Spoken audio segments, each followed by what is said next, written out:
पहिनब धानी रंग चुनरिया चाहे कितनो गज बिकाय।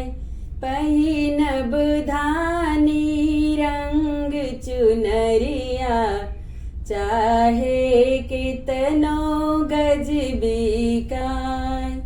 चाहे ससुर जी नौकरी करी, चाहे ससुर जी नौकरी करी, चाहे नौकरी छूट जाए। पहिनब धानी रंग चुनरिया चाहे कितनो गज बिकाय। पहिनब धानी रंग चुनरिया चाहे कितनो गज बिकाय। चाहे भसुर जी ऑफिस जइहे, चाहे भसुर जी ऑफिस जइहे, चाहे ऑफिस छूट जाए। पहिनब धानी रंग चुनरिया चाहे कितनो गज बिकाय।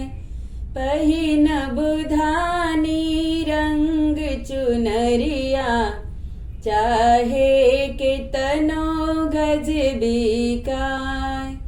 चाहे देवर जी कॉलेज जइहे, चाहे देवर जी कॉलेज जइहे, चाहे कॉलेज छूट जाए। पहिनब धानी रंग चुनरिया चाहे कितनो गज बिकाय।